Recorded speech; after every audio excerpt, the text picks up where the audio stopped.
The fleet was huge and contained great fighting ships of many kinds, some resembling what John Dacre would have called 19th century tea clippers, some that looked like junks, some with a lateen rig of Mediterranean craft, some that were very like Elizabethan caravels. Sailing in their separate formations according to their province of origin, they symbolised the differences and the unity of mankind. I was proud of them.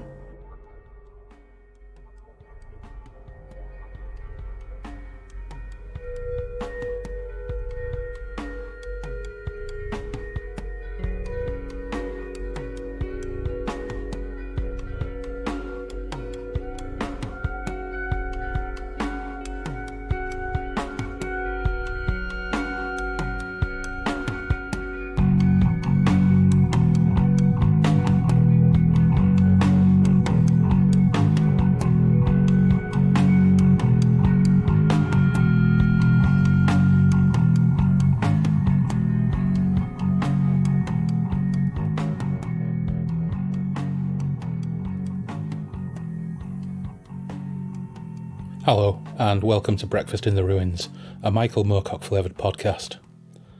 This episode we continue our journey across the sea with Erekosë and the forces of humanity on their mission to take Pafanal from the feared Eldrin menace.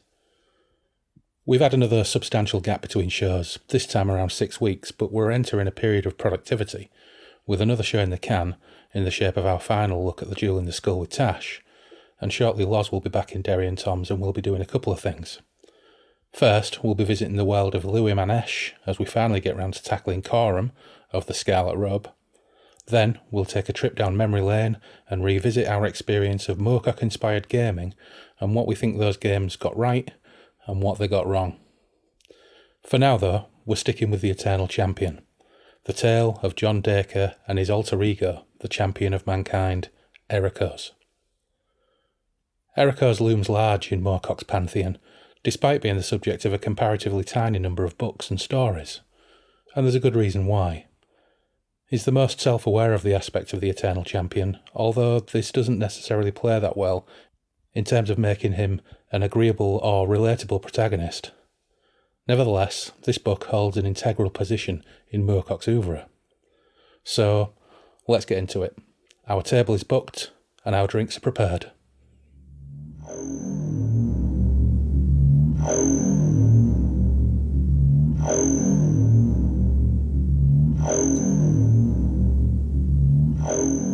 And we are back in Derry and Tom's roof garden, and my co-host today, once again, is Phil for our second dive into the Eternal Champion. Hello, Phil. Hi there. Hello. And we've just cheated and we've already had one old-fashioned, but that wasn't really to our taste, was it? No. That was Jim Beam single barrel. Bit stronger than Bit too normal. strong, perhaps. Had to save it with a little bit of soda, but that did work in the end. So we've defaulted back to Wild Turkey Rye, I believe. Yep. Cheers. Cheers. That actually tastes stronger. Does it? Yeah, but that's probably because I had soda in the last one. Yeah. It is, however, extraordinarily delicious. So, we're on part 2 of the Eternal Champion. So I think we need something of a recap of where we were when we left off last time. So, in the first part, John Dacre wakes up in bed in the middle of the night and is being called to by people in his dreams. And to cut a very long story short, he finds out that he's been summoned to stand butt naked and be given a giant sword by King Rhaegonos and his daughter Iolinda, and live the life of a champion of mankind in their war against the hounds of hell. Mm-hmm. Oh my word. And not only that, but of course he falls in love, sort of, we'll get to that, love with a small L, with the king's beautiful daughter Iolinda, and he leads an army over the sea to conquer the port of Pafanal is the objective. And along the way he meets a few people. Grumpy Caton. Mm-hmm. We like Caton because he's shrewd and a bit of a wise arse, and he gets right up Erekosë's nose. Erekosë is the name of the champion, of course, in this world, but he's also having multiple dreams about different identities, and we find out that, in fact, Erekosë is an aspect of the Eternal Champion, which includes various other Moorcock favourites like Coram, Elric, Hawkmoon, and a whole host of other names, which vary from edition to edition, and we'll get back to that again shortly as well. But of course, last time around, we commented that it was kind of like a male power fantasy, this whole Erekosë business. And we did comment on what perhaps would be a female power fantasy. So you were set some homework, weren't you? So have you done your homework? I have, but this is purely from my point of view. Mm-hmm. And I have to say, for my power fantasy, it would be Gina Carano, the MMA mixed martial art fighter. So your female power fantasy is kicking the fuck out of Ewan McGregor on a beach. Seriously, haywire. If you've never seen it, oh my God. And she did her own stunts. Yeah. That woman is amazing. So Phil's female power fantasy is to be Gina Carano, which is a deep sleeper agent who does she kick in that movie? Channing Tatum. Oh, Channing Tatum. She so kicks his ass. Yeah, if everybody's listening and you haven't seen Hairwire with the Steven Soderbergh film with Gina Carano, it is a very, very good action film. And she completely leathers the living piss out of numerous people and looks extraordinarily convincing while doing it. And makes me say, go girl, all the way through it. Right, okay. Which is why I'll make you go back to it. Okay, so, right. I now understand why we've watched it 3 or 4 times, because that is your female power fantasy. She's amazing. Being an ass-kicking machine. Yeah. Yeah, well, fair play. You know, she's very, very good at it. And talented. Yeah. And of course, I think people will probably, or people may know her from being a villain in Deadpool as well. Of course. Deadpool movie, she got to kick some butt in that as well. Okay, cool. That's your female power fantasy. Right, so just for clarity of what we're doing and the editions that we're working with, you're reading from the Gollancz Moorcock Collection edition from a few years ago. I have been working from the Millennium edition of the Eternal Champion Omnibus from the early 90s, but to hand, we also have the gorgeous early 70s Mayflower Science Fantasy edition with the crazy cover with Nicole Kidman's Builder's Bum. And I've also got the Gollancz collection of Elric the Sleeping Sorceress to hand, for reasons I will go into right now. So, after the last show, friend of the show and now patron Simon Perrins, illustrator of our fabulous Companions of Elric illustration, and the wonderful Jerry Cornelius diptych, which amazing, is absolutely amazing. He pointed out on Twitter that actually there was another version of the Eternal Champion which had yet a different list of names. So if you haven't listened to it, you should have listened to episode 1, I'm sure, if you've tripped across this. But in the Eternal Champion we had 3 different versions of a passage in the Mayflower edition, the Millennium edition, and the Gollancz edition. However, the original short story version of this, dating back, according to Moorcock, to the late 50s, is actually published in the Elric Sleeping Sorceress volume for some reason. I don't really know why it's in there and not in the Eternal Champion volume that you've got. But, here we go. Had I hung for an eternity in limbo? Was I alive? Dead? Was there a memory of a world which lay in the far past or the distant future? Of another world which seemed closer? And the names? Was I John Dacre or Erekosë? Was I either of these? Many other names.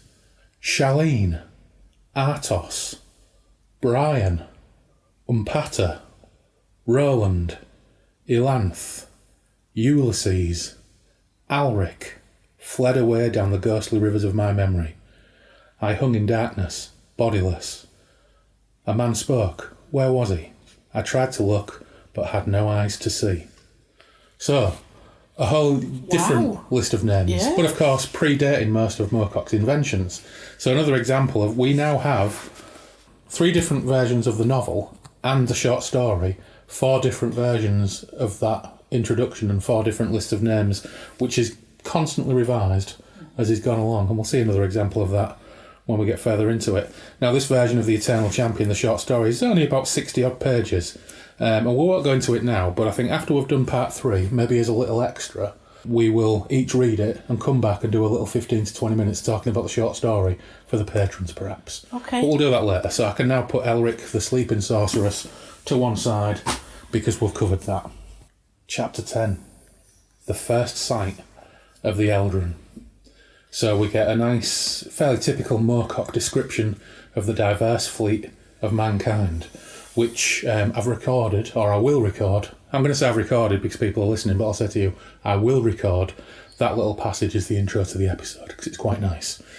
Well, so they've been at sea a month. Yep. And it seems to have passed quite smoothly. Weather mostly in their favour. Yeah. So there's a nice little passage, and to reflect Elric's feelings, and he says, "Yeah, I still felt the need to know more of the Eldren. My cloudy memory of the life of an earlier Erekosë could only conjure an impression of confused battles against them, and also, perhaps, somewhere a feeling of emotional pain. That was all. I had heard that they had no orbs to their eyes and that this was their chief distinguishing non-human characteristic. They were said to be inhumanly beautiful, inhumanly merciless, and with inhuman sexual appetites. They were slightly taller than the average man, had long heads with high cheekbones and slightly slanting eyes. But this was not really enough for me. There were no pictures of Eldren anywhere on the two continents. Pictures were supposed to bring bad luck, particularly if the evil eyes of the Eldren were depicted." Now that's an interesting description, that, because thinking back to the Dreaming City episode that we did with Laws, which was the very first appearance of Elric, there's absolutely no mention whatsoever of him being anything other than a bloke. An albino, certainly, but a bloke. However, over subsequent years, that description of Elric starts to entail high cheekbones, tapered eyes, tapered ears, taller than a human. So, what in normal fantasy fiction would probably be elven features, probably. So we now have a description of the Eldren here, which to some degree matches the latter descriptions of Melnibonians, but also the descriptions of the Varach, who we've not come across on the podcast yet because we haven't covered Corum yet. So Corum, the Eldren, and the Melnibonians already seem to have some common features. Right. Interesting. So the fleet sails on, drilling and preparing engagement plans and contingencies. And meanwhile, Erekosë and Caton avoid each other for the most part. But the Eternal Champion does bond a little bit with Count Roldero of Stalaco. I like Voldero. Yeah, Roldero, here we go. It's pronunciation bingo again. Roldero. We'll stick with Roldero. He's takes me as a northerner. Yeah, and although he kind of, Roldero suggests that maybe he's, I don't know, Mediterranean or Hispanic, but to some degree he has the same pragmatic outlook to Caton. When he's in conversation with Erekosë, he's very practical, very pragmatic, very grounded in his opinions on things. He's just not a knobhead, whereas Caton is. Yeah, but they do have much deeper conversations. He's a very intelligent man, but I get the impression he doesn't suffer fools gladly. Yeah, and they have a lot of good conversations, and Erekosë's thoughts of Roldero go something like this. I took a liking to Count Roldero of Stalaco, though he was perhaps the most bloodthirsty of all when it came to discussing the Eldren. John Dacre would have called him a reactionary, but he would have liked him. He was a staunch, stoical, honest man who spoke his mind and allowed others to speak theirs, expecting the same tolerance from them as he gave. When I had once suggested to him that he saw things too plainly in black and white, he smiled wearily and replied, "Erekosë, my friend, when you've seen what I have of the events that have taken place in my lifetime on this planet of ours, then you will see things quite as clearly in black and white as I do. You can only judge people by their actions, not by their protestations. People act for good, or they act for ill, and those who do great ill are bad. Those who do great good, they are good. But people may do great good accidentally, though with evil intentions. And conversely, people may do great evil, though having the best of intentions." I said, amused by his assumptions that he had lived longer and seen more than I had, though I think his assumption was meant in jest. So Roldero, he likes Roldero, and it's not unusual for Moorcock characters to come across someone similar to that. You've got Smjorgan Baldhead, who pops up in a couple of Elric stories, who are kind of reactionary, mercenary, almost burnt out, cynical types who nevertheless he likes. And I do sometimes wonder if Moorcock knew people like that in London in the 60s, who he enjoyed getting pissed with in pubs, who we disagreed with their politics, but nevertheless couldn't help but like them. But you can understand why he'd want to find somebody to be able to, because he has a very mixed up, screwed up life. Yeah. We know in the first part that we did, he didn't know if he was having hallucinations, if he was schizophrenic. And, you know, going through the life that he does, he knows it's absolutely bombed out. Yeah. So having somebody to almost ground him. Yeah, and I think it's he certainly needed it, because he's not going to get it off Caton, and King Raganos is a bit of a knob. He really is. He's a slab of gammon. So anyway, they continue to debate the rationale of each side to pursue genocide, and they get drunk, which is, you know, a general night down the pub. The problem is Erekosë reveals that he's been blazing through his stock of wine in his attempts to get to sleep and try and avoid dreaming. And that night he does dream again. But we won't get into that, because there's a lot of dreams going on. There's a lot of dreams. Yeah. And another month passes, and finally the site sails, and there are a few sails at first, and then many, and they realise it's the Eldrin fleet. So Caton and King Raganos immediately start getting high on conversations about Eldrin sorcery. And Caton gets some digs in as usual against Erekosë, because Erekosë is of some sorcerous origin.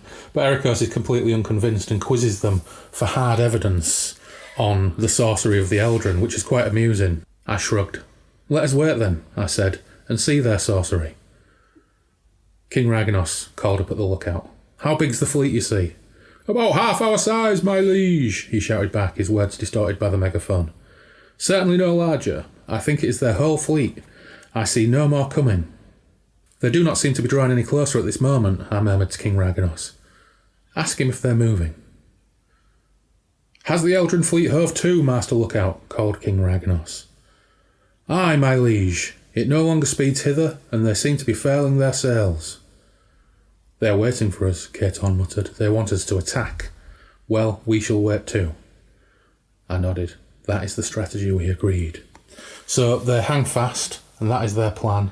But the Eldrin fleet holds position as well. Erekosë's plan to allow them to make the first move stands, although Caton, as time goes by, is busting more and more for a scrap. But it doesn't come just yet. But it's funny, isn't it? Because all the way through, Erekosë says he's got a good battle brain. Yeah. But it's the knobhead in him, Caton, that wants to do battle. Yeah. But he also sees the reason to stay and follow the battle plan. Yeah, and it's mentioned later on that Erekosë kind of respects Caton's his nose for battle and tactics. Yes. Which is... there is a point further on where he really regrets not having Caton around because he's surrounded by yes, he does. dicks. So he does have that grudging respect for Caton. But we move on to chapter 11, the fleets engage. So for another day and night, the fleets hold their nerves, and on the second night, Erekosë dreams once again.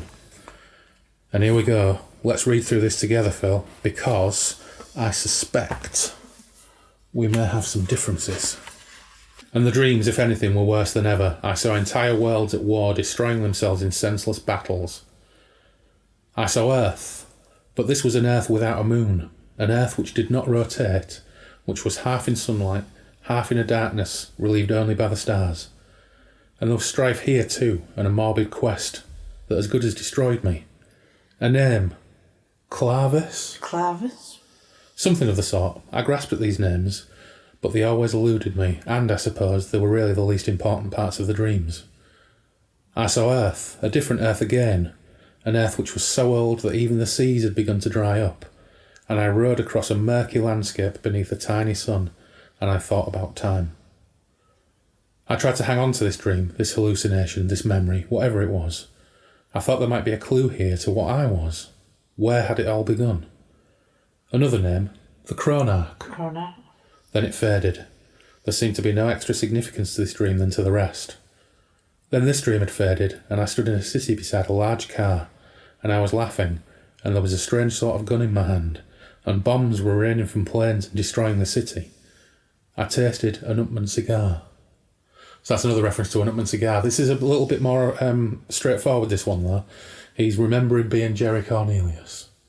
The strange gun in his hand is Jerry's needle gun. Mm-hmm. The large car is Jerry's Duesenberg. I woke up, but almost at once, dragged back into my dreams. I walked, insane and lonely, through corridors of steel, and beyond the walls of the corridors was empty space. Earth was far behind. The steel machine in which I paced was heading for another star. I was tormented. I was obsessed with thoughts of my family. John Dacre? No. John. And then, as if to confuse me further, the names began. I saw them. I heard them. They were spelled in many different forms of hieroglyphics, chanted in many tongues. Orbeck, Byzantium, Cornelius, Colvin, Bradbury, London, Melniboné, Hawkmoon, Langisliho, Powys, Marker, Elric, Muldoon, Dietrich, Arflane, Simon, Kane, Allard, Coram, Person, Ryan, Asquinall, Pepin, Seward, Mennel, Tallow, Hallner, Colne, Carnelian, Bastable. The names went on and on and on.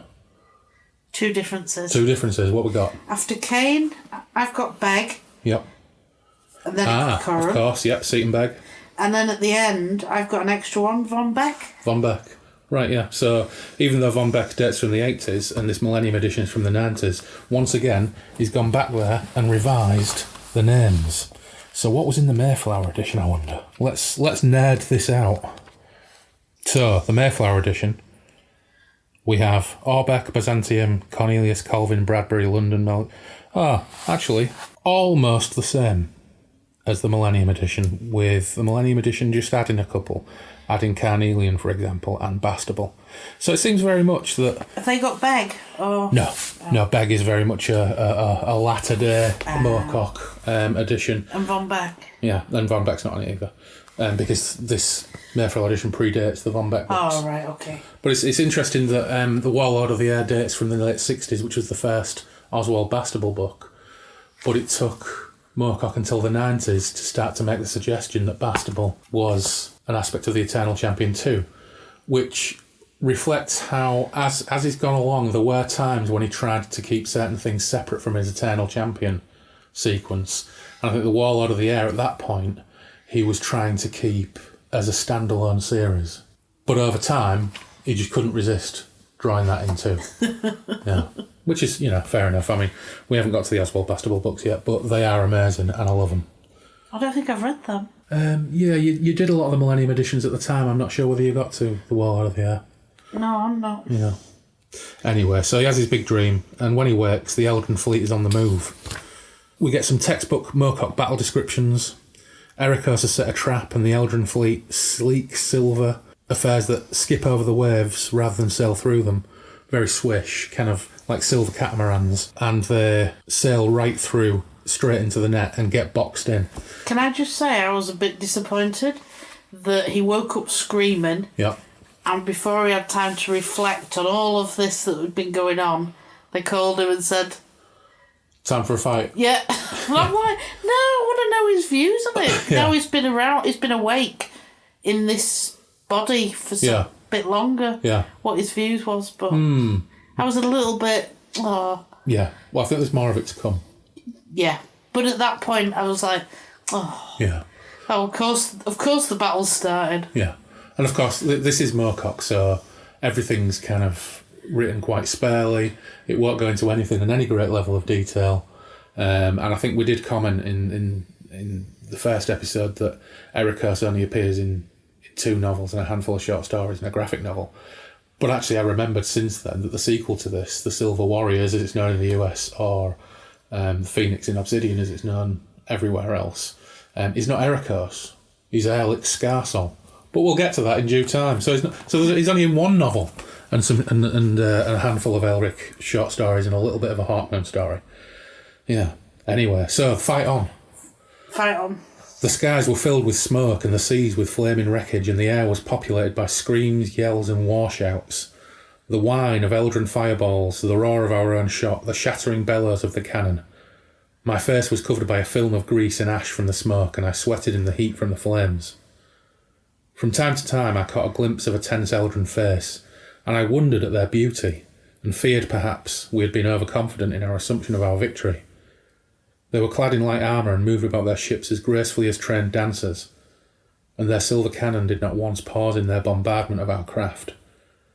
Wherever the fireballs landed, the decks or rigging became instantly alight with a shrieking, all-consuming flame that burned green and blue and seems to devour metal as easily as it did wood. I thought of Game of Thrones. Yeah. Yeah. You know what? George R.R. Martin owes a fuck of a lot to Michael Moorcock. Yeah. The Battle of the Blackwater Bay, whatever it is. The Blackwater Bay it was, yeah, wasn't Blackwater Bay, yeah. I gripped the rail of the foredeck and leaned forward, trying to peer through the stinging smoke. All at once, I saw an Eldrin ship side on immediately ahead of us. "Prepare to ram!" I yelled. "Prepare to ram!" So, the fight's on, and things go... He goes straight into champion mode, doesn't he? He does, yeah. Straight into a warrior. Now, Ragnos is elated at the slaughter, and Caton is triumphant of his praise of Erekos's victorious tactics, and the sea is now littered with Eldrin dead. After they ram this ship and they bear down on this craft, on either side of our flagship I saw the two halves of the enemy ship rear in the water and begin to go down. The horror on my own face seemed matched by that on the Eldrin commander's as he fiercely strove to hold himself erect on his sloping poop deck, while his men threw up their arms and leapt into the dark, surging sea that was already full of smashed timbers and drifting corpses. Swiftly now the sea swallowed the Eldrin ship, and I heard King Ragnos laughing behind me as the Eldrin drowned. I turned. His face was smeared by soot and his red-rimmed eyes stared wildly out of his haggard skull. The helmet crown of iron and diamonds was askew on his head as he continued to laugh in his morbid triumph. "Good work, Erekosë. The most satisfying method of all when dealing with these creatures. Break them open, send them to the depths of the ocean so they can be that much closer to their master, the Lord of Hell." Caton climbed up, his face too was exultant. "I'll give you that, Lord Erekosë. You have proved you know how to kill Eldrin." But Erekosë is a little bit... disgusted. Yeah, Erekosë is so fucking two-faced and two-sided, isn't he? Yeah.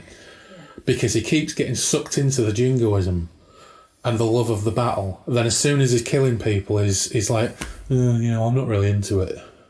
You know?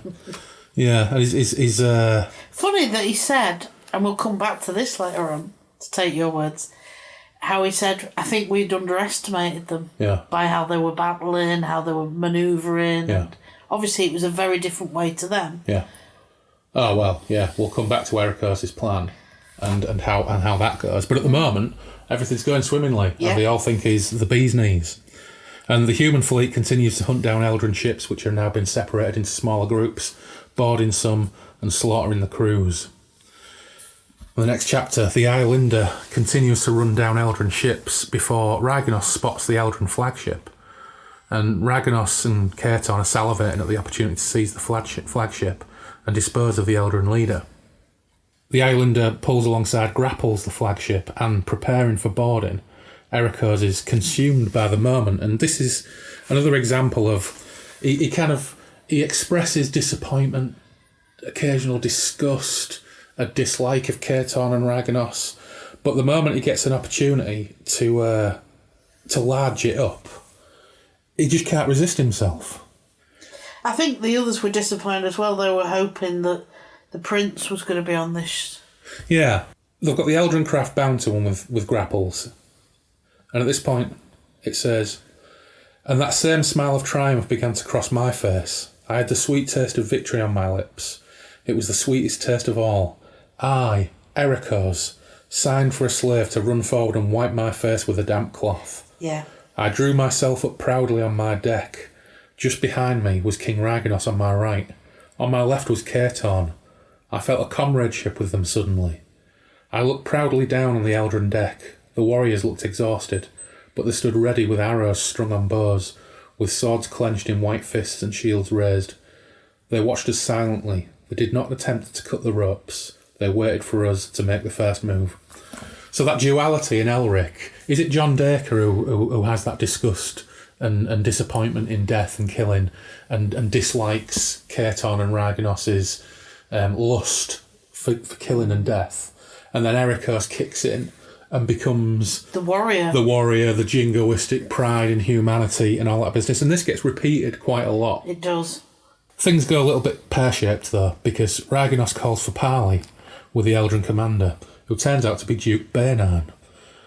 But he does the dirty. So having Bernard agree... But Duke Bernard at this point lets them know that Prince Arjaz, who they hoped would be on board, the leader of the Eldrin, he gives away that he's actually not. But he does agree, whilst Erekosë, Caton and Ragnos are arguing about what to do next. He agrees to fight Erekosë in one-to-one combat, but Ragnos does the dirty and just has Caton shoot him whilst they're under parley conditions. But Erekosë did hear that, and he's all for it, because he likes a duel. He likes to fight one-on-one. Yeah. So Erekosë is super fucked off with his betrayal. Yeah. But by this point, the Eldrin have opened fire in return, and so he leaps into action, Errol Flynn style, says, death to the hounds of hell. And then once again, Erekosë kicks in. But Caton had already fired a bolt into the Baron's neck. Yeah, so Caton's just executed Duke Bernard. Whilst he's agreeing to a duel. Yeah. So, he does his Errol Flynn, and he discovers the power of the sword Kanayana. So as the slaughtering the Eldrin... I thought it said Kanajana. Okay. Yeah. Kanana Janana. So the Eldrin are slaughtered, effectively.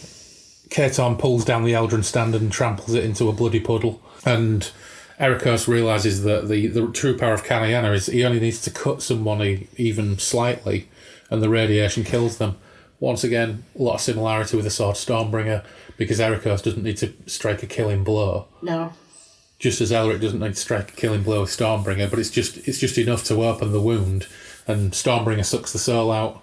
Kanayana kills them with radiation. So some similarities there again with these black swords. And once again, we get that point where once it's all over... I think what also added to that is that Caton goes down below deck and he comes back exuberant because he says he's also killed the Duke's daughter. Yeah, and that's actually deeply unpleasant, isn't it? Caton goes below, comes back, says, ha ha ha ha, his daughter was on board, is she alive? Not anymore. And it's deeply unpleasant. So Caton sinks a little bit in my estimation there. Yeah. He's got a lot further to go as well. Now that the flagship was ours, the day was won. Not a single prisoner would be taken. In the distance, the victorious human warriors were busy firing the Eldrin vessels. There seemed to be no Eldrin ships left uncaptured, none fleeing over the horizon. Many of our own ships had been destroyed or were sinking in flames. Both sides' crafts were stretched across a vast expanse of water, and the ocean itself was covered by so great and thick a carpet of wreckage and corpses that it seemed as if the remaining ships were embedded in it. I, for one, felt trapped by it. I wanted to leave this scene as soon as possible. The smell of the dead choked me. This was not the battle I had expected to fight. This was not the glory I had hoped to win. Caton re-emerged with a look of satisfaction on his face. "You're empty-handed," I said. "Why so pleased?" He wiped his lips. Duke Bernard had his daughter with him. "Is she still alive?" "Not now." I shuddered. So again, you know what? Pick your fucking poison, Erekosë. Yeah. You know? Well, he'd gone down looking to loot, get the treasures. Yeah. And he was happy that his treasure was to kill the Duke's daughter. And I think at this point, you have to think back. Stuff like this is par for the course now with stuff like Game of Thrones and George Martin, murder of children. Yeah. You know, young girls, the Hound doing what the Hound does. But in 1968, 67, in fantasy fiction, this is hard stuff. This is quite hardcore stuff. And it only gets more hardcore. Yeah. Doesn't it? Chapter 13. Yeah. So, the remaining Eldrin vessels afloat are fired and sunk whilst Erekosë gets maudlin and a bit self-pitying as he watches the flagship sink. And there's this... there's this bit where it says, "I thought of the Eldrin Duke. I thought of his daughter. And something in me envied them. They would know eternal peace, just as it seemed I should know nothing but eternal strife." What a knob. You feel like going, oh, poor you. Yeah, what an absolute knob. So, all this is, and it only gets worse. All this is going on, and he has this maudlin, self-pitying... And I think this is like a blend of John Dacre and Erekosë now. Their personalities are starting to merge.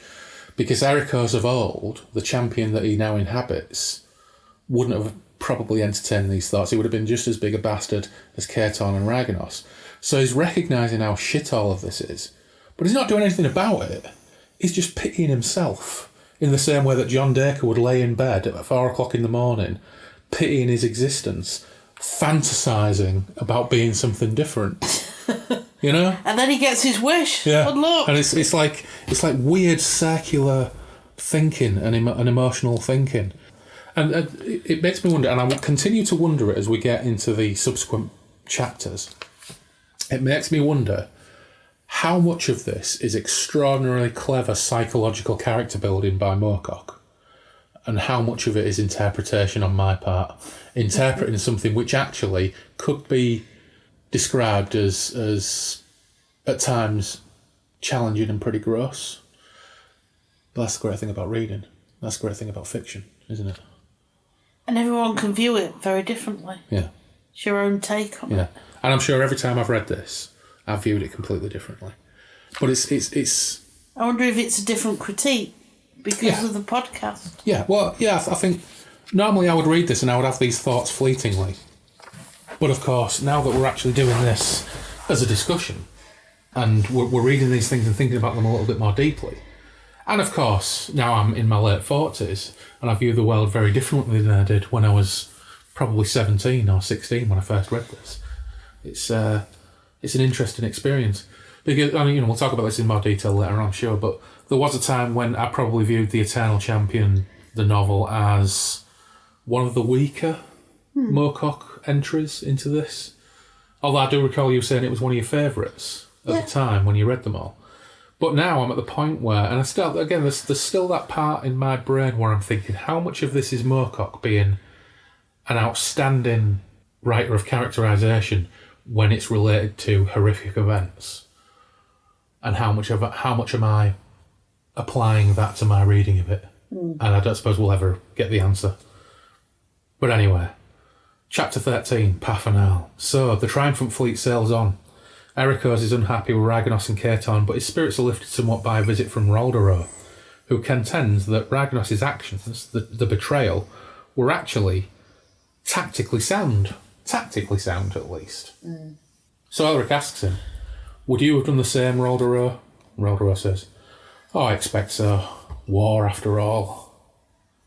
But Bainam was prepared to fight me. He must have known his chances were slim. He must have known, too, that Raganos could not be trusted to keep his word.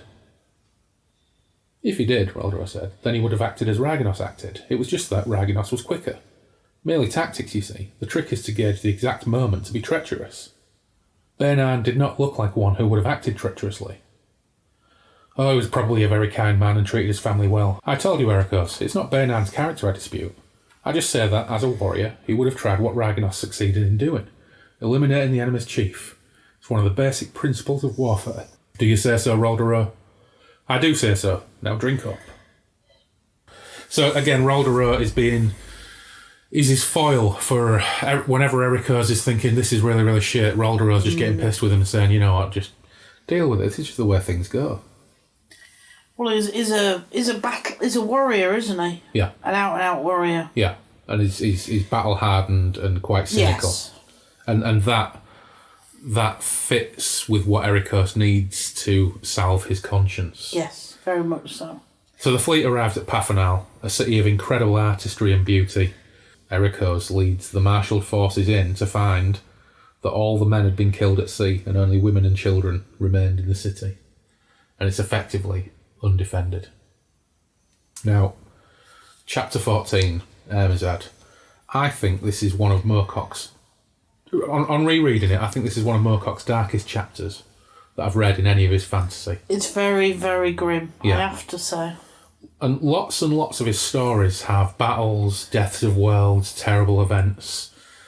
But and in the Heart Moon books, for example, Julian Skull, it talks about the Grand Britannians crucifying children, but it's always distant and implied.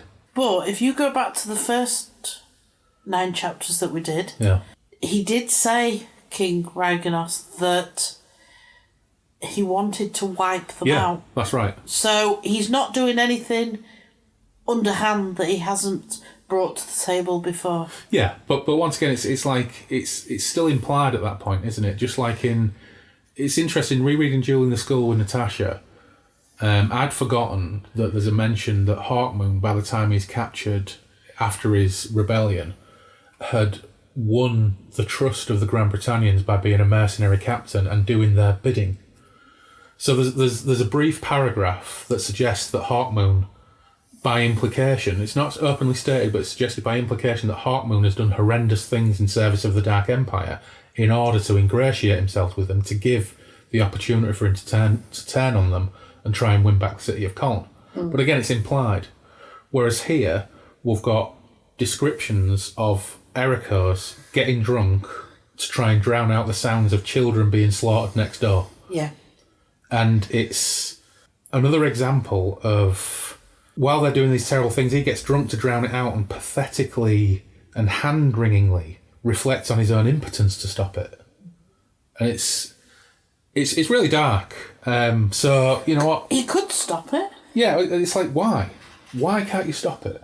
And this comes back a little bit later on as well. That's a really good question. Yeah. Why doesn't he stop it? Yeah, so let's get into this a little bit. I did not know how they slew the children.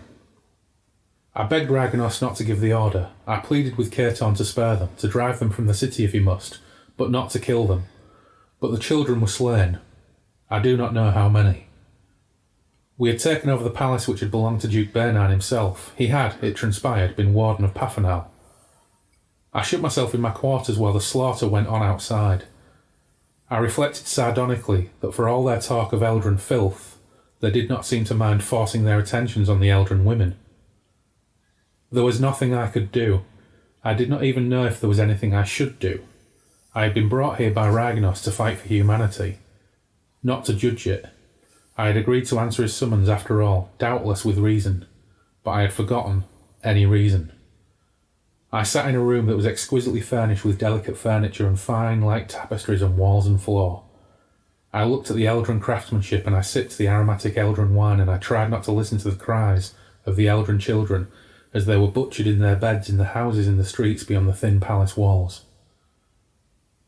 I looked at Kanayana, which I had propped in a corner, and I hated the poisoned thing. I'd stripped myself of my armour, and I sat alone, and I drank more wine. Poor you. And this is our protagonist.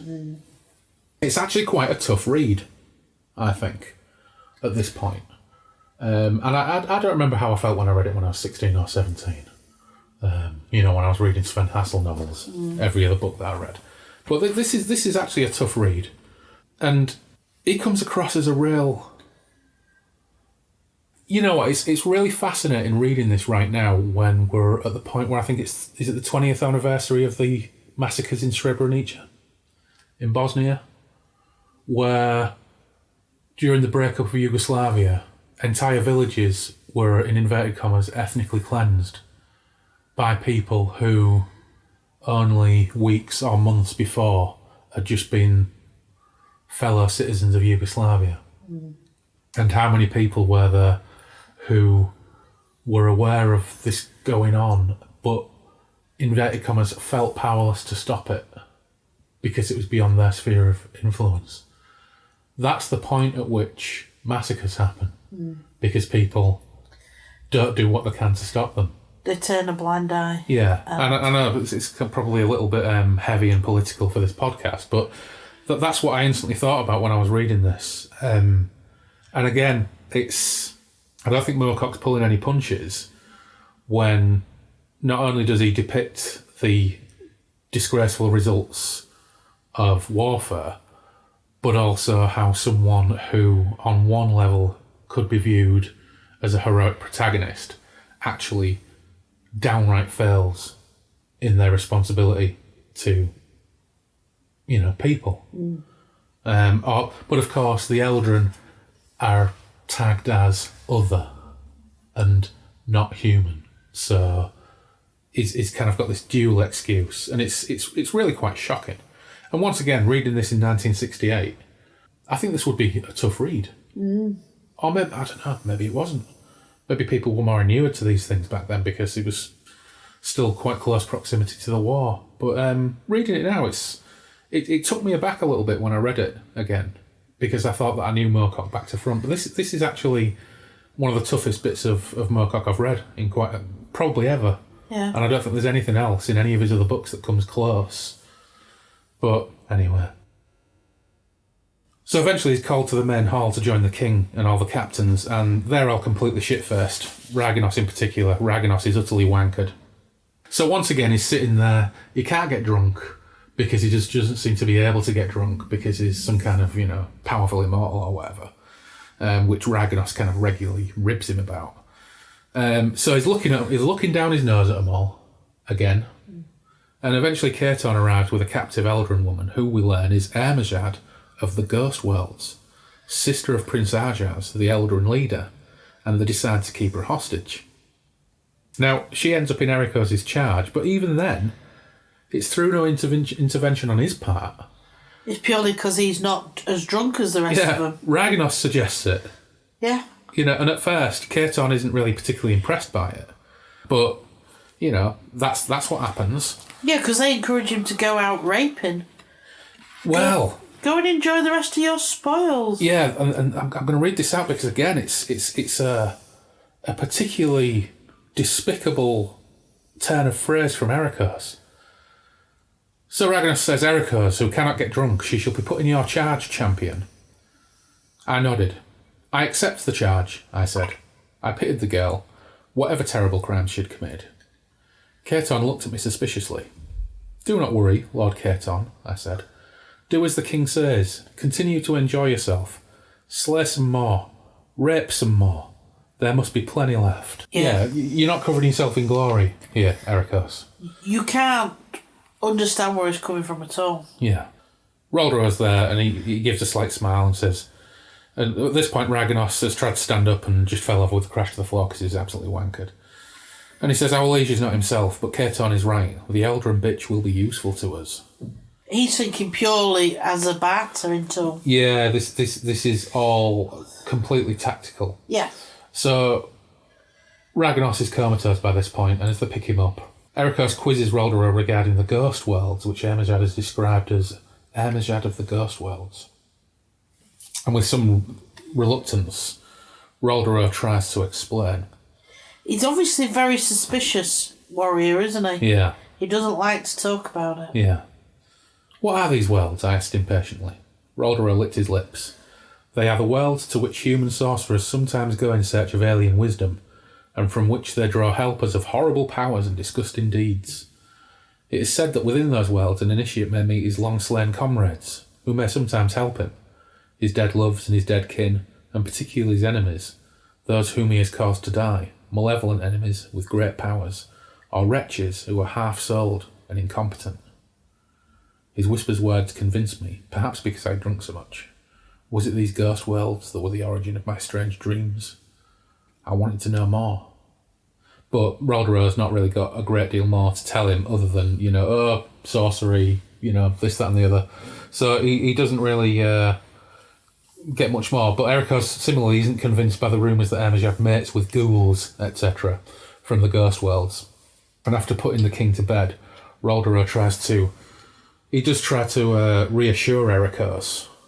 Yeah, I'd put Roldero gives kind words to Erekosë, as he knows he struggles with the murder of children, the rape and murder of young people. Yeah, he struggles with it, but he doesn't do anything to intervene, which might be why he likes Roldero, because he kind of strokes his ego, really, doesn't he? Makes him feel better for doing nothing. Yeah. We parted in the corridor outside the chamber. Count Roldero looked at me with some concern. These actions must be made, he said. It has befallen to us to be the instruments of a decision made some centuries ago. Do not bother yourself with matters of conscience. The future may see us as bloody-handed butchers, but we know we are not. We are men, we are warriors, and we are at war with those who would destroy us. So, Roldero once again gives him that little bit of reassurance, and he returns to his room. It's funny, I wrote that bit down as well, actually. The future may see us as bloody-handed butchers. Well, you kind of are. Yeah, that's right. There's no excuse for killing of women and children. Yeah. So he gets back to his chambers, and Ermajad is on his bed. And once again, there's a great example of how lame he is at this point.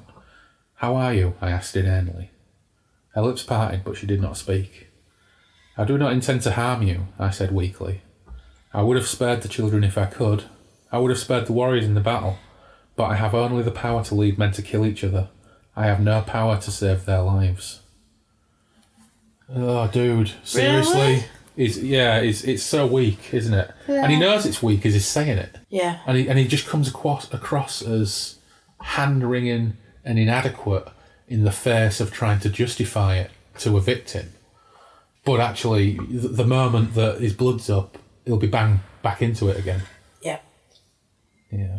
So this kind of stuff is like really de rigueur now in modern fantasy fiction, thanks to people like George Martin. But I think at the time, this was probably quite strong. I think it's still quite strong now. But what makes it stronger is the duality of Erekosë and John Dacre's disgust at how it's all going down, and that's what makes it quite strong stuff.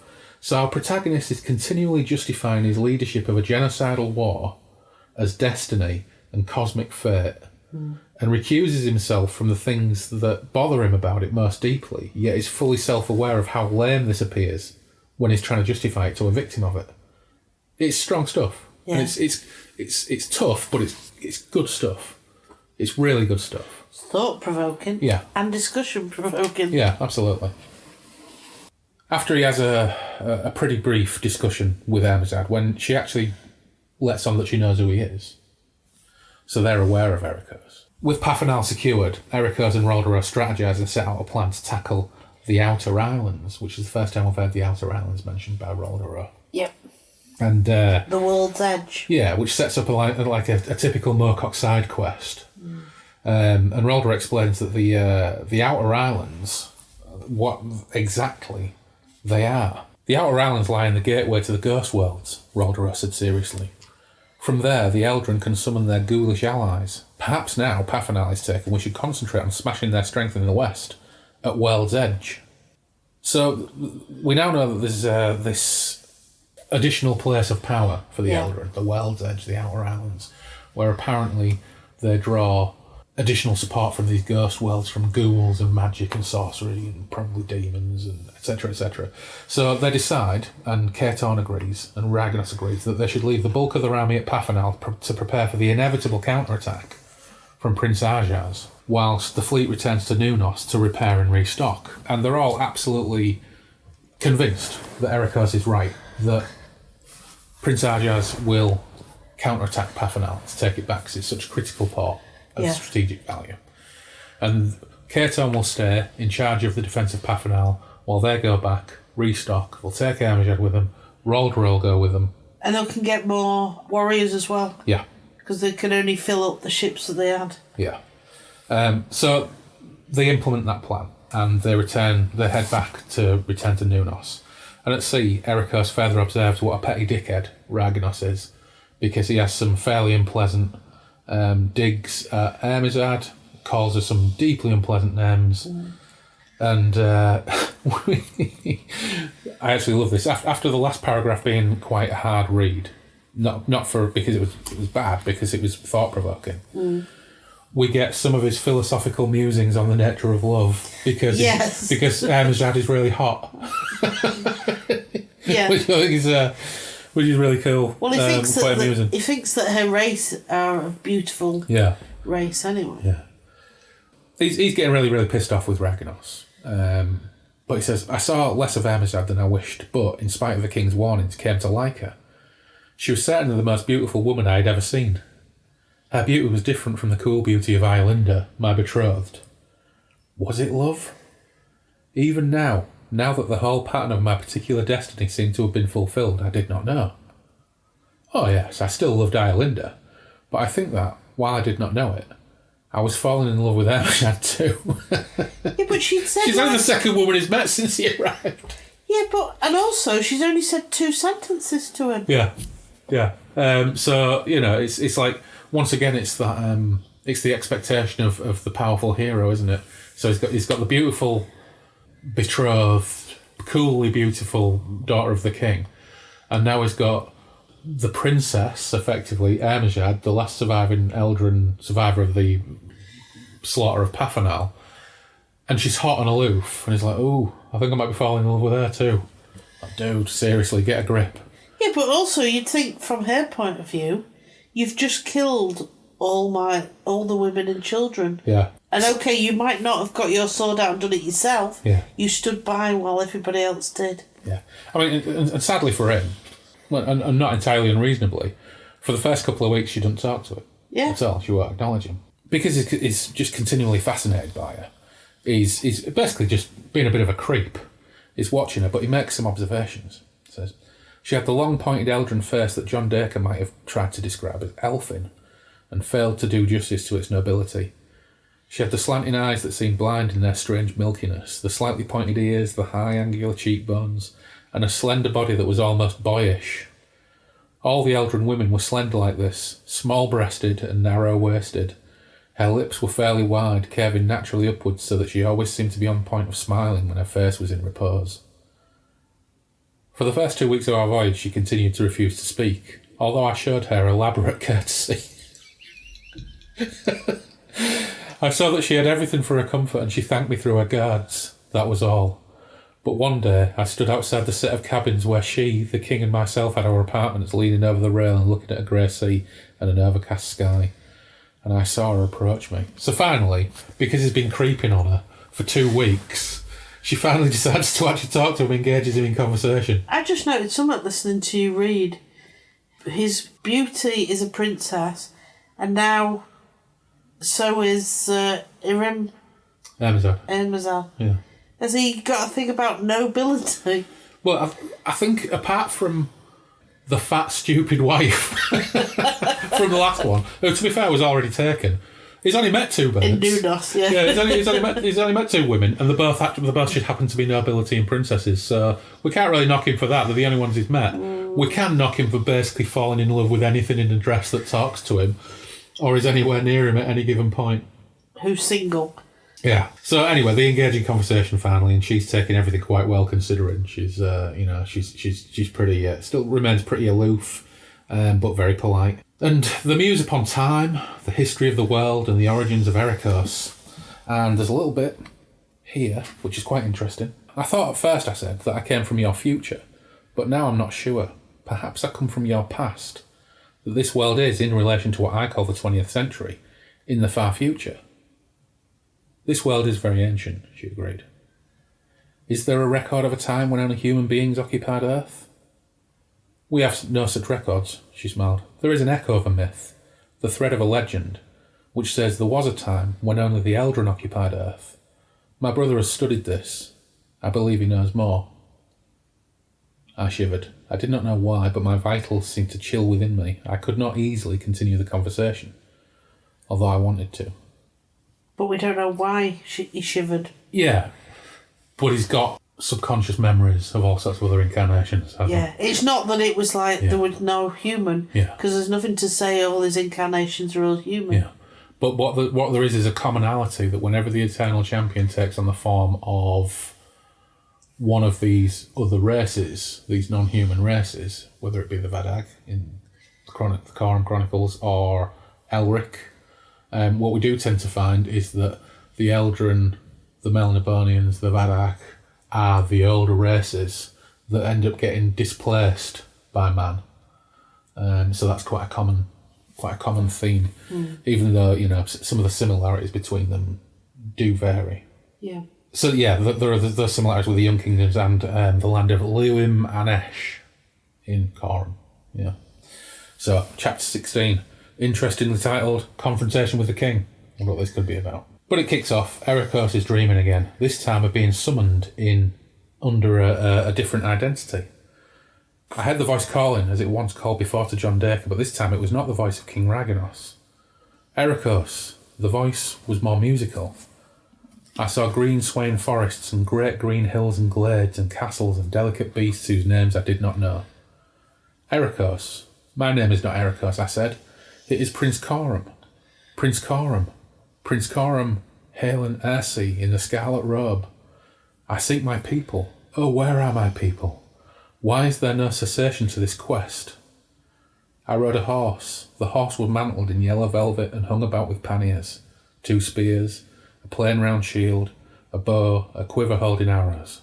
I wore a conical silver helm and a double weight of chain mail, the lower layer of brass and the upper of silver, and I bore a long, strong sword that was not the sword, Kanayana. And it continues. Strangely, they've changed the name of Prince Coram from the old version. That's right, yeah. In that one, it's Coram Bannon Flurran. Something like that. Yeah.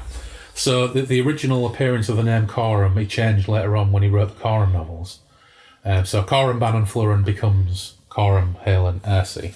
And there are a few other names there as well out there. So Erekosë, I am not Erekosë. Erekosë, I am John Dacre. Erekosë, I am Jerry Cornelius. I am Conrad Arflane. We want your help, etc., etc., etc. I am Carl Glogauer. That's an interesting one. Yeah, it is. Do you know who that is? Oh, yeah. I'll get to Carl Glogauer in a second when I look at the Mayflower one. I seek lost Tanalorn. Tanalorn. Yeah.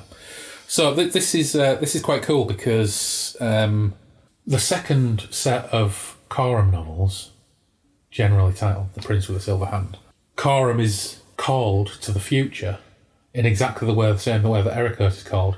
So a king and his people reach out to Coram in his dreams and pull him in exactly the same way John Dacre is pulled over to be Erekosë. So that's quite a nice little crossover and a nice little bit of symmetry with the beginning of The Prince with the Silver Hand. But let's just have a quick look at the Mayflower edition. I think the rest of the names were the same when I had a look. It's page 99. Prince Coram Bannon Flurran of the Scarlet Robe. So he's already got his Coram stuff, pretty much developed. And otherwise the list of names is the same, but yeah, Carl Glogauer. So, Carl Glogauer is the main character from originally a short story called Behold the Man, which he then turned into a novel, in much the same way as he did with this. This originated as a short story, became a novel. Yeah. Essentially, the story of Carl Glogauer is that, and it's a little bit more complicated in the novel than it is in the book, in the short story, but Carl Glogauer is like a self-hating Jewish man who's obsessed with the cross and older women, who gets involved with a scientist who sends him back in time to witness the birth of Christ. Oh, right. And we won't say any more than that for the time being, because what he gets up to and the events that transpire when he goes back to witness the birth of Christ, we will cover when we cover Behold the Man, because it's another example of a book Moorcock wrote back at the time that I think, had it existed in any form other than pulp paperbacks, probably would have been quite controversial.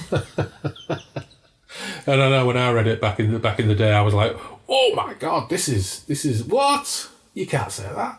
Oh, right. But we'll get to that one day. But that's Carl Glogauer, and Carl Glogauer also is the main character in Breakfast in the Ruins. There you go, where he spends time at Derry and Tom's roof garden. Yeah. Yeah, good stuff. So anyway, where were we? His dreams. Oh, yeah. So he's had his dreams. That bears a lot of similarity with the opening of The Bull and the Spear. Up on deck, Hermizad, still looking off into the middle distance, all noble-like, and Erekosë engages her in conversation again. But it's her who, both times, it's her who's initiated. Is it? Yeah. He just walks up going, ooh. But Raganos pops up again at this point and is pretty vile again. Well, they don't hear him come on deck. No. They're having their conversation. They're having a conversation, and he says that is a difference, I agreed. Who speaks of difference? A new, harsher voice broke in. It was King Raganos. He'd come silently out of his cabin and stood behind us, feet apart on the swaying deck. He did not acknowledge Hermizad and stared directly at me. He did not look well. Greetings, sire, I said. We were discussing the meaning of words. You've become uncommonly friendly with the Eldrin bitch, he sneered. What was it about this man who'd shown himself kind and brave in many ways, that when the Eldrin were concerned he became an uncouth barbarian? There's one way of putting it, isn't it? Sire, I said, for I could no longer be polite. Sire, you speak of one who, though our enemy, is of noble blood. Again he sneered. Noble blood? The vile stuff which flows in their polluted veins cannot be termed thus. Beware, Erekosë. I realise that you are not altogether versed in our ways or our knowledge, that your memory is hazy, but remember that the Eldrin wanton has a tongue of liquid gold which can beguile you to your doom and ours. Pay no heed to her. At this point, he starts to get a little bit threatening. She'll weave a spell that you'll be a fawning dog at her mercy and no good to any of us. I tell you, Erekosë, beware. Gods, I'll have half a mind to give her to the rowers and let them have their way with her before she's thrown over the side. You placed her under my protection, my Lord King, I said angrily, and I am sworn to protect her against all dangers. And it goes on. So this is the first indication that Rhagynos and Erekosë are starting to... the relationship is starting to fracture a little bit, and Erekosë does... Despite the fact that he can deal, albeit drunkenly, with blocking out the deaths of potentially thousands of women and children, he will face down the king over Hermojad because she's in front of him and she's real and she's a person. I wouldn't call it a confrontation. It was more of a reminder, you've put her under my guard kind of thing. Yeah, well, they do have a bit of a dig at each other because the king actually says, is this treachery, Erekosë? It was almost as if he hoped it were. And Erekosë says, no, King Rhagynos, disagreement with a single representative of humanity does not constitute treachery to mankind, because he's told Rhagynos he's taken no oath of loyalty to him. He's Erekosë, the war champion of humanity. But you feel at this point he's like stood on deck, hands on hips. Yeah. I am Erekosë, champion of humanity. Yeah. Not champion of Rhagynos. Yeah, well, that's why it's a confrontation. Because Rhagynos is saying, do as you're told, and Erekosë is saying, yeah, I'm Erekosë, me. And this woman is under my protection. Yeah. So that's the first stage where we see their relationship perhaps starting to fracture. Yeah. But anyway, Rhagynos sods off, and Erekosë quizzes Hermojad regarding the ghost worlds, but she's pretty vague, to be honest, and doesn't really give any satisfactory answers. And at this stage, she does seem to be probably human in Erekosë and no more. Although she's being pretty smart because she's initiating these conversations and as a self-preservation tactic, trying to get the slightly bipolar figure of Erekosë on board to stick up for you. Ain't a bad idea. It's not a bad plan, is it? He found it very humorous when the king called him Dead Erekosë. Yeah, watch yourself, Dead Erekosë. Right, chapter 17, they're back at Necronal. So the fleet gets back. All the peeps at Necronal are cock a hoop at the victory. There's ticker-tape parades, all that good stuff. And Rhagynos is still being a bit grumpy, but seems to be a little bit more at ease now. He's back on his home turf with his peeps all worshipping him. And Erekosë has got some thoughts at this point that Rhagynos might now consider him a threat to his power.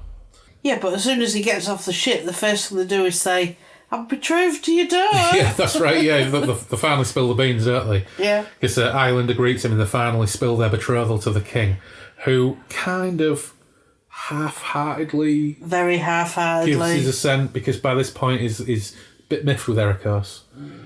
But it's kind of wonderful. Well, you don't want to stay in the company. It's like, I'm very tired, I need to go to bed. Oh yeah, I'm real knackered, I need to go. Yeah. So Erekosë spends a little bit of time with Islander, now they're back. The king announced our betrothal the next day, and the news was received with joy by the citizens of Necronal. We stood before them on the great balcony overlooking the city. We smiled and waved, but when we went inside again, the king left us with a curt word and hurried away. Father really does seem to disapprove of our match, Islander said in puzzlement, in spite of his consent. A disagreement about tactics while at war, I said. You know how important we soldiers think these things. He'll soon forget. But I was perturbed. Here was I, a great hero, loved by the people, marrying the king's daughter as a hero should, and something was beginning to strike me as being not quite right. No shit. I'd had the feeling for some time, but I could not trace the source. I did not know whether it was to do with my peculiar dreams, my worries concerning my origin, or merely the crisis which seemed to be building between the king and myself. There again, I was still very weary, and probably my anxiety was baseless. Islander and I now went to the bridal bed together, as was the custom in human kingdoms. But that first night, we did not make love. Again? Yeah. It's like, there's no fire to this relationship, is there? No, they've even got, you can go to the bridal bed. Yeah. It is our custom. Yeah. This relationship just isn't catching fire. No. Is it? Not at all. It's. I think we commented on how awkward it was in the last show, but it's not getting any better. So, but she wakes him up in the middle of the night to ask him about Hermesad. And this is absolutely brilliant because she's like, oh, what's she like? And it's like, oh, I don't know, I hadn't thought about her really. And she says, well, isn't she an evil bitch who like swallows men's souls or something? He's like, no, she seems quite nice really. Oh, by the way, your dad's a treacherous knobhead. Because he picks that point while I say, oh yeah, I've not really thought about her at all. With his fingers crossed behind his back. He picks that point to tell her about the treachery and the betrayal, and she's thinking, oh yeah, what did they do? He's like, no, your dad. Your dad's a treacherous knobhead. So, oh, Erekosë, you fate-entangled dimwit. It's your first night in bed with your wife. You're not doing the dirty. She's quizzing you about this woman who's been in your protection. You go, oh, she seems quite nice, really. And your dad's a knobhead. And then you diss her dad. Yeah. Yeah. Yeah. He's such an awkward tool. But anyway, next day he meets Raganos and Rolderon, and they hear that Arjas hasn't tried to retake Pafanal. Oh dear, what's gone wrong? He's landed a massive army just down the coast, and is marching unopposed on Necronal. WTF? Yeah. Question mark, question mark, question mark. And why didn't he, this great leader, and all these tactical men, think this? Yeah. Why were they... Nobody thought outside the box, it seems like. Yeah. So Erekosë now looks like a massive Burke. The king's taken a disliking to him. His plan has come a serious cropper, and Necronal is largely undefended because the majority of their army is at Pafanal. They could scrape up a couple of divisions from elsewhere, but it'll take them a week to get there. Erekosë does kind of think, right, okay, why would Prince Arjas pursue this? Despite the fact it's obviously tactically a very smart move. Yeah, but you put yourself into his shoes. Yeah. Erekosë, who has no feelings, he doesn't know anybody who was at Pafanal, didn't take it well when all those women and children were murdered. Yeah. Imagine how the prince took it. Yeah. What's the point of going back there? Yeah. Knowing that they'll be defending it. It makes sense to me. And also they took his sister. And they took his sister. Yeah. So that they're feeling that Pafanal was of strategic importance because it's a port. Yeah. It's completely irrelevant to the Eldrin because he just wants his sister. And also, it's a tactical masterstroke. Their army is 2 weeks away over the sea, and they've just arrived with their fast fleet with an army that is now marching unopposed on the human capital. Yeah. Well, good tactics. Well, this is it, and it's like, why didn't they even consider it? That because they believe he's inhuman, so wouldn't have humans' thoughts. Yeah. But then they all, bar Erekosë, they quite happily killed women and children. Yeah. So how human were their thoughts? Yeah. So Erekosë is certainly guilty of believing his own press. Yes. And thinking that everything would be hunky dory, but he now looks like a massive tit. Yeah. So, but he tries to save face and gathers the available divisions, straps himself up in his armour. But somebody actually says it's not your fault. Oh yeah, Raganos says, oh yes, yeah. Raganos does try and make him feel a little bit better by saying it's not his fault, but, you know, in actual fact, I'm not entirely convinced. But I thought they were all fist bumping again. Yeah, well, not now. It's all pretty bad. So they're still talking about defending ports. So they send for the only large force that they have at Nunos to come over, but Nunos will then be undefended, and they finally, you know, strike on the fact that they've got Hermesad as a bargaining chip. So Erekosë straps himself up into his fancy armour, heads out to meet Arjas to implement some kind of plan. But that's the end of part 2. So that's where we're going to leave it for today, and we'll be back for part 3 next time. Yes. I haven't even touched my old fashioned. We've been too busy yakking. So I can now get this in my mush. Mm-hmm. And I'll see you next time. And of course, by next time, I mean in about 30 seconds after I lean over and turn all the recording gear off. See you next time. See you next time.